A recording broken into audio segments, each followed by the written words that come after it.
Aider à gérer les risques associés dans la gestion des fonds, analyser, évaluer les capacités en termes de décaissement des fonds, tels sont autres sujets au cœur de la formation ACT des partenaires de mise en œuvre du système des Nations Unies, organisé par le système des Nations Unies, l'UNICEF, le PNUD et autres partenaires techniques ou financiers. Cet atelier, qui se veut être un espace d'apprentissage, de partage et d'appropriation, s'inscrit dans une dynamique visant le renforcement des capacités de transparence, de redevabilité et de bonne gouvernance. Ouvrant les travaux, la représentante de l'UNICEF au Congo, Dr Diariatou Sossal, est revenue sur les différents points où les capacités doivent être renforcées et d'autre part, appeler les participants à faire bon usage des connaissances acquises au cours de la session. Pendant ces 2 jours,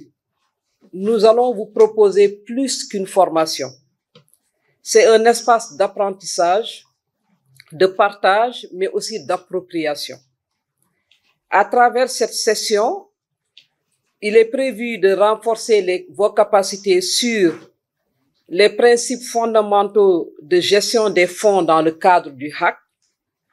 les mécanismes de mitigation des risques, notamment les activités d'assurance, audit,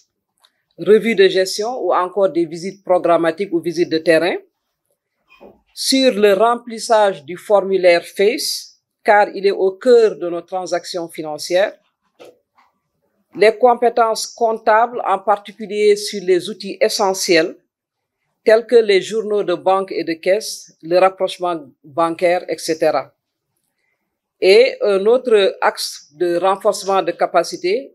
concerne les irrégularités courantes qui peuvent conduire à des dépenses non éligibles, dans le souci de les prévenir.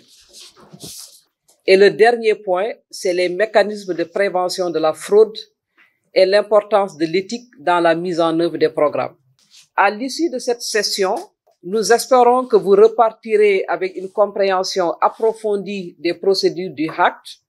que vous serez en mesure de reconnaître et de mitiguer les risques et que vous consoliderez les mécanismes de redevabilité au sein de vos organisations. Je vous encourage donc à poser des questions,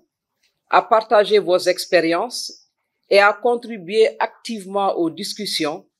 afin de faire de cet atelier un moment d'apprentissage enrichi et de synergie entre partenaires.